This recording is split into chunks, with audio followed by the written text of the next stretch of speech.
Mes amis Sagittaires, bonjour et bienvenue sur la chaîne Tarot à Merveille. Pour votre tirage général, ceux qui me découvrent, soyez les bienvenus. Quelque part, en ce moment, quelqu'un retient sa respiration. Pas physiquement, émotionnellement. Cette personne porte en elle des mots qui sont devenus si lourds, si denses, si chargés de tout ce qu'elle n'a jamais osé dire, qu'ils exercent une pression constante sur sa poitrine.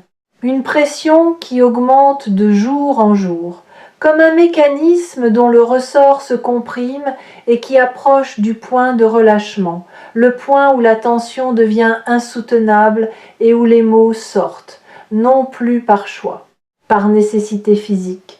Ce moment approche, et quand il arrivera, l'impact sera celui d'une déflagration. Pas une déflagration destructrice, une déflagration libératrice.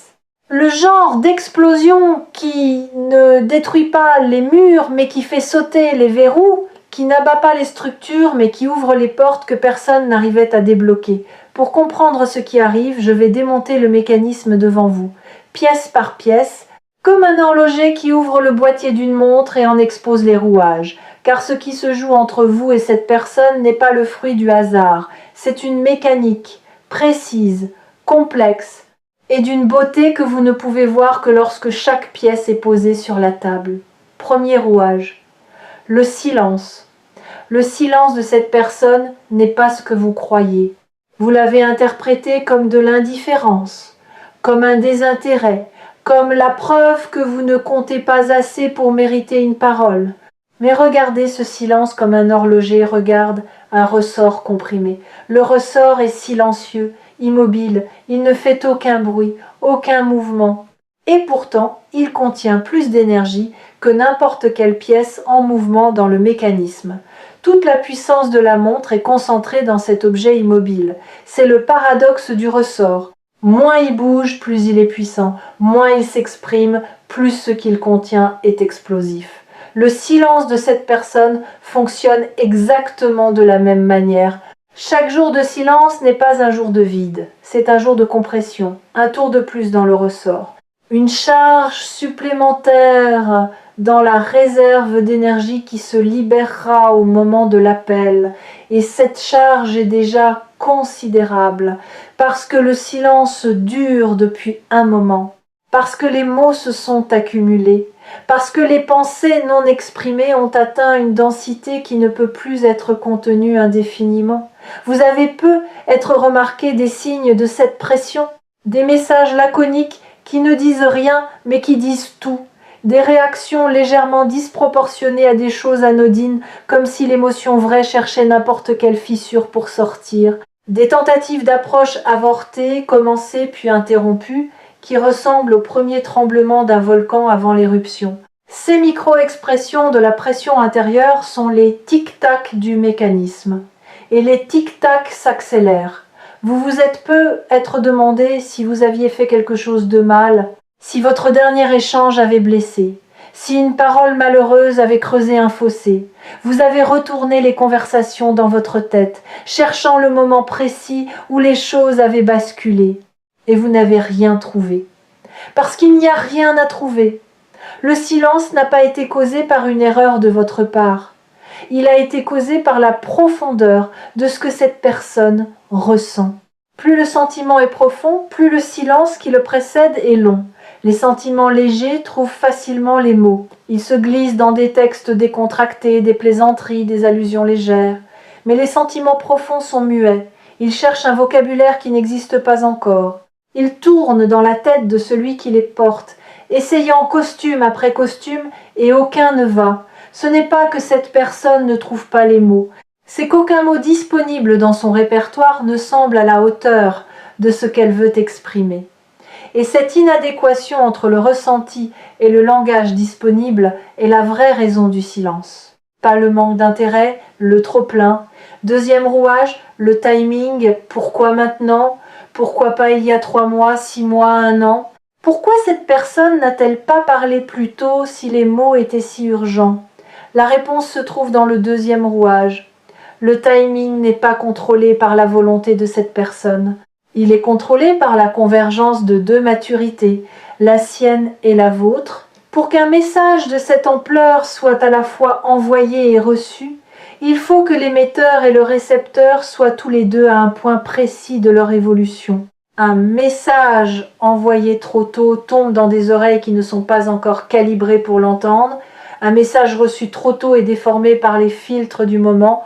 Le timing parfait est celui où le message sort tel qu'il est et arrive tel qu'il est, sans déformation, sans filtre, sans l'interférence des blessures actives ou des défenses surélevées. Votre évolution récente a créé les conditions de réception. Quelque chose en vous s'est assoupli, pas effondré, assoupli. Vos défenses ne sont pas tombées, elles se sont abaissées de quelques centimètres, juste assez pour qu'un message sincère puisse passer par-dessus.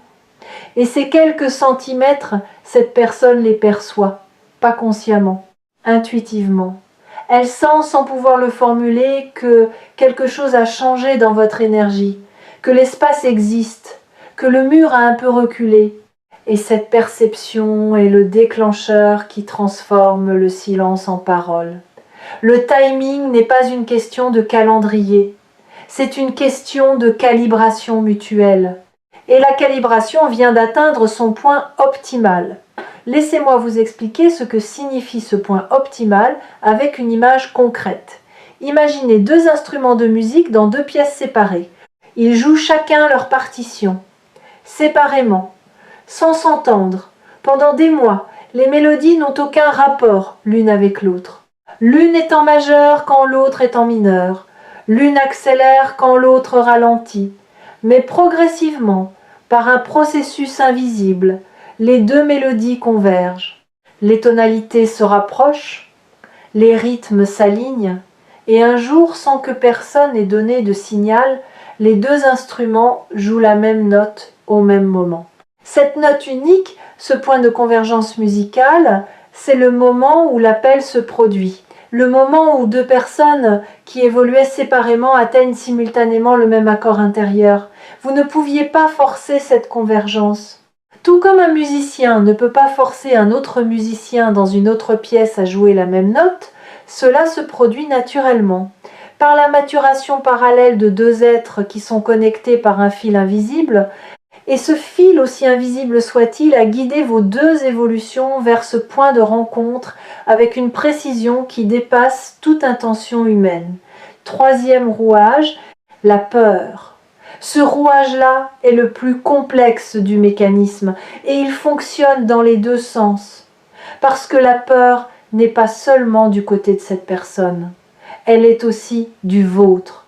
Et ces deux peurs, la sienne de parler et la vôtre d'entendre, s'alimentent mutuellement dans une boucle qui a maintenu le statu quo pendant tout ce temps. La peur de cette personne n'est pas la peur du rejet, c'est quelque chose de plus subtil. C'est la peur de la transformation. Elle sait, avec une lucidité qu'elle préférerait ne pas avoir, que les mots qu'elle porte vont tout changer. Que prononcer ces mots, c'est franchir un seuil après lequel rien ne sera plus pareil. Ni elle, ni vous, ni la dynamique entre vous. Et l'inconnu de l'après lui semble plus terrifiant que l'inconfort du maintenant. Alors elle reste dans l'inconfort, parce que l'inconfort est familier. Et le familier, même douloureux, semble plus sûr que le nouveau. Votre peur à vous est symétrique mais inversée. Vous n'avez pas peur de ce que cette personne pourrait dire. Vous avez peur de ce que cela exigerait de vous.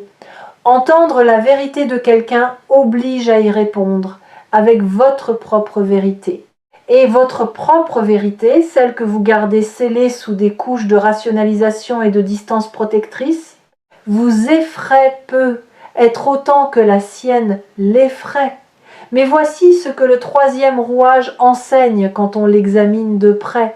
Les deux peurs sont des illusions fonctionnelles. Elles avaient un rôle. Elles ont rempli leur fonction. Elles vous ont protégés tous les deux pendant le temps nécessaire. Mais leur temps est révolu. Elles continuent de tourner par inertie, comme un engrenage dont le moteur est coupé mais qui fait encore quelques tours par la force de son propre mouvement. Ces derniers tours sont ceux que vous vivez en ce moment. Les dernières résistances avant le calme. Les derniers sursauts de la peur avant qu'elle ne cède la place à quelque chose de plus grand qu'elle. Et ce quelque chose de plus grand, c'est la nécessité de vivre authentiquement.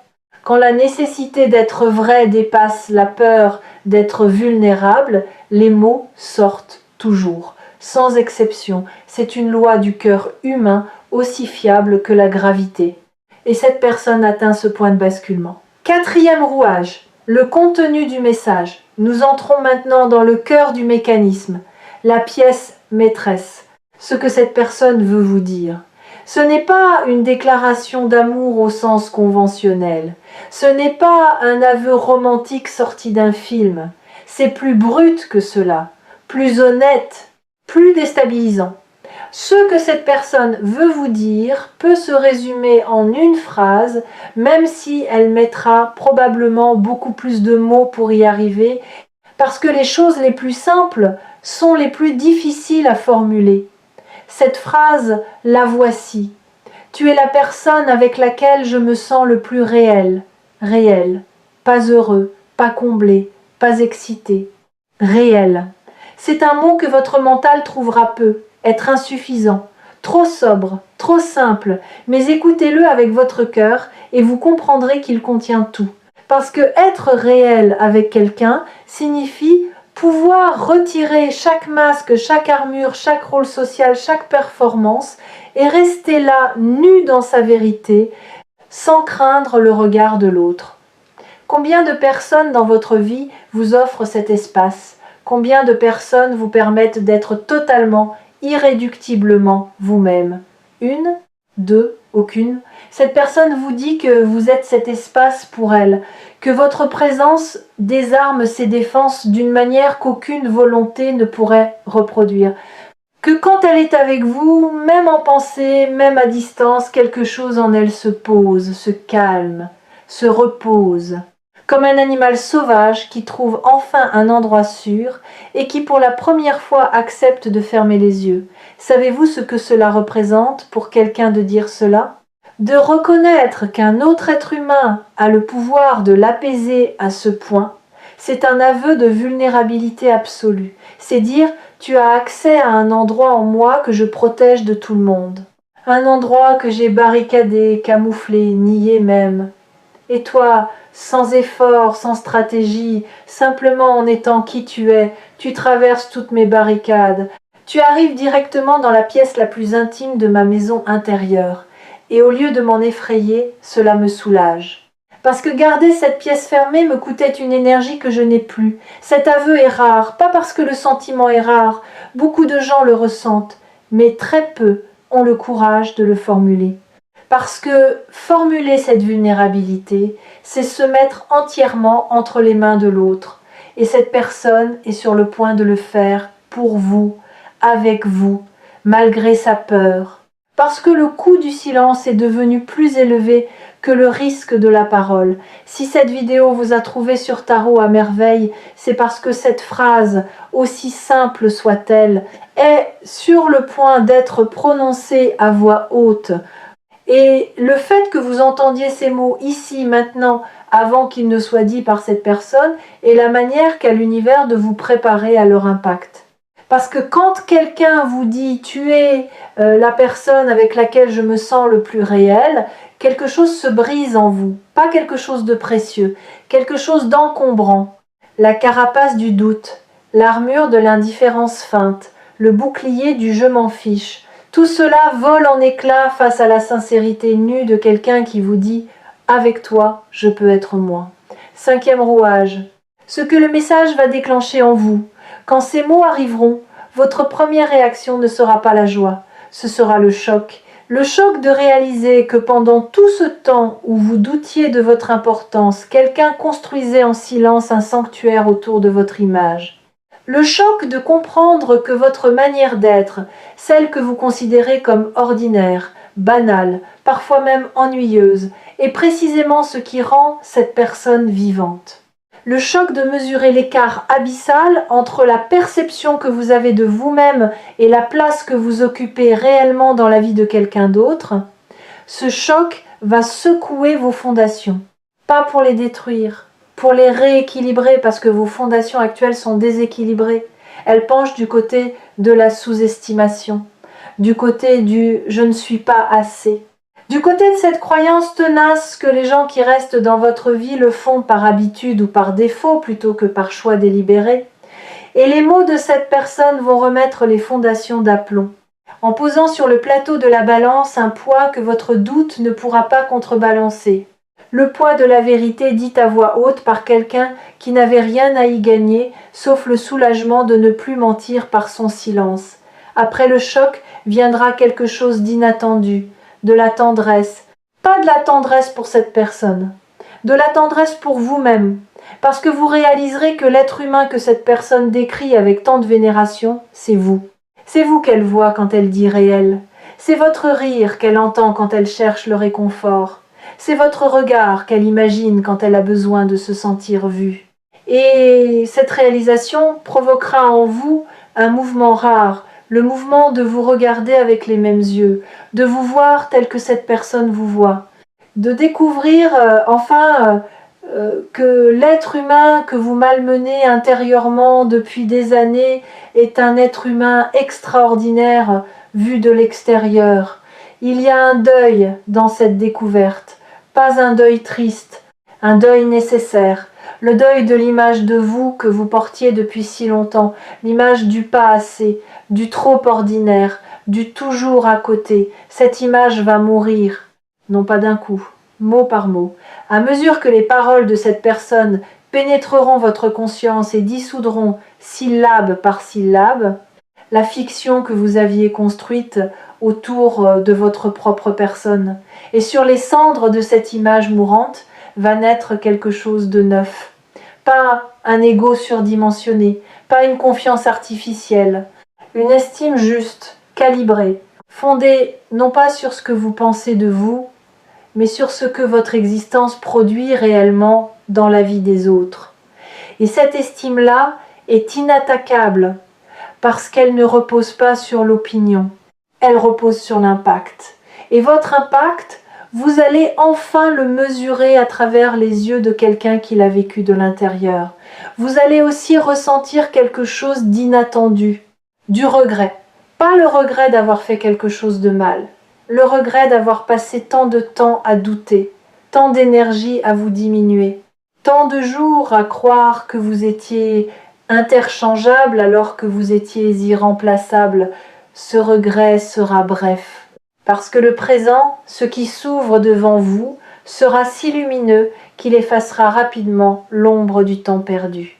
Mais il aura la vertu de vous enseigner quelque chose que vous n'oublierez plus jamais. Ne plus jamais douter de votre importance. Plus jamais. 6e rouage, l'après.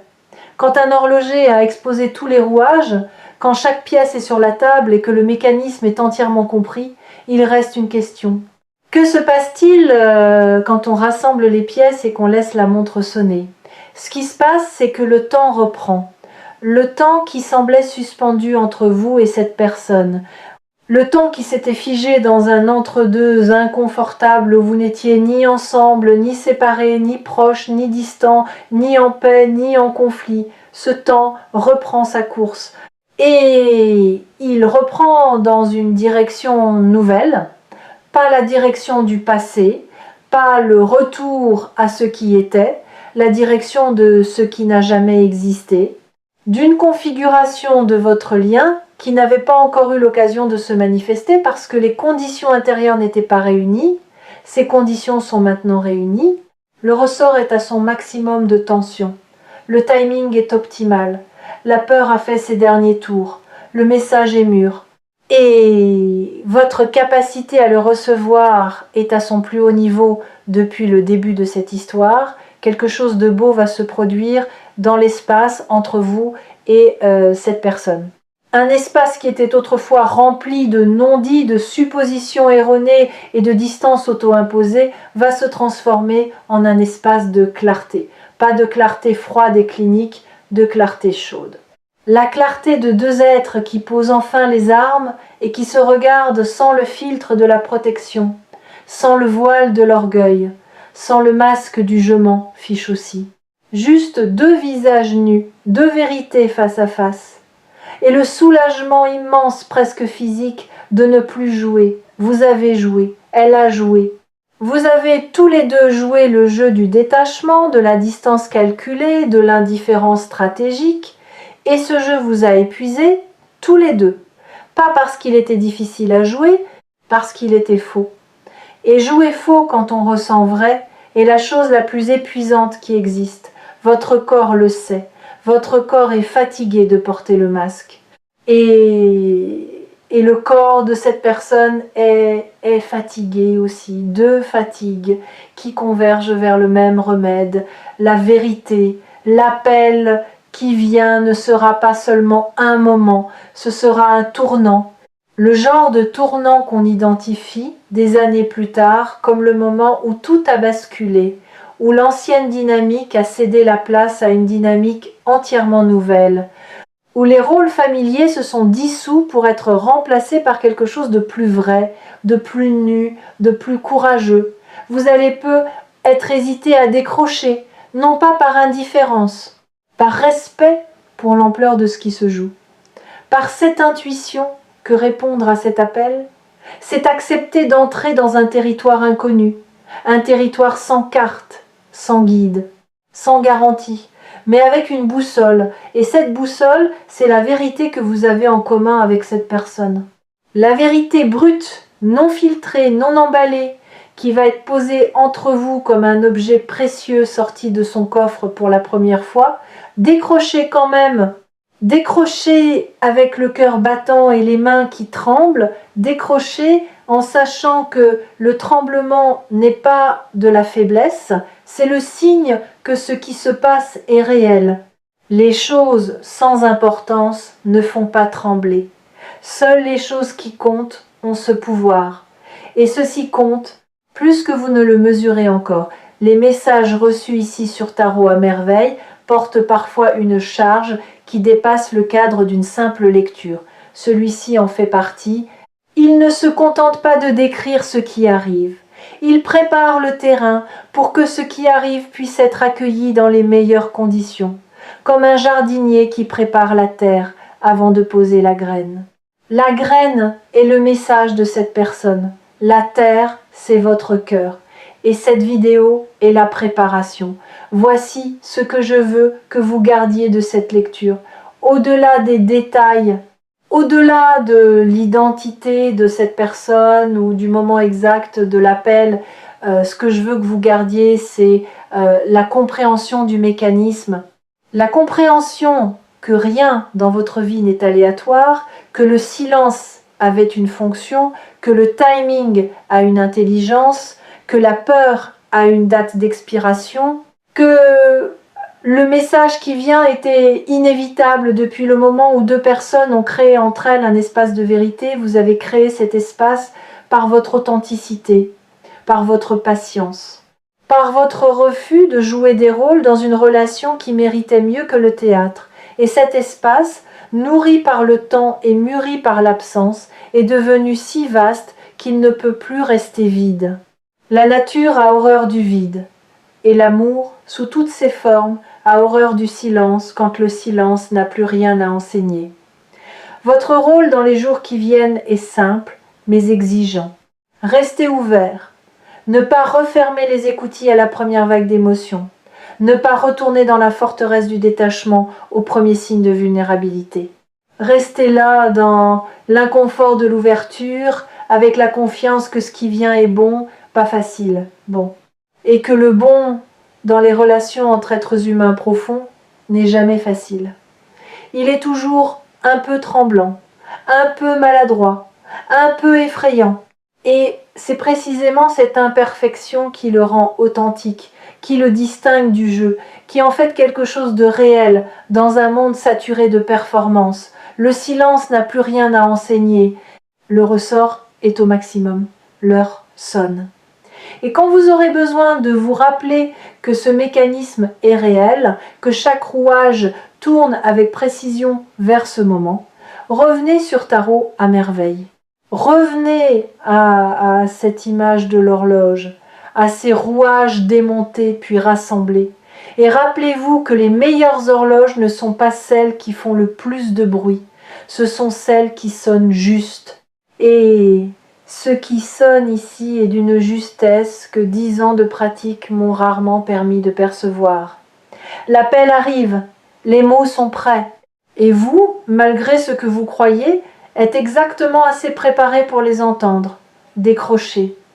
La vérité attend de l'autre côté de la ligne. Et elle est plus belle, plus douce et plus puissante que tout ce que votre imagination avait osé dessiner.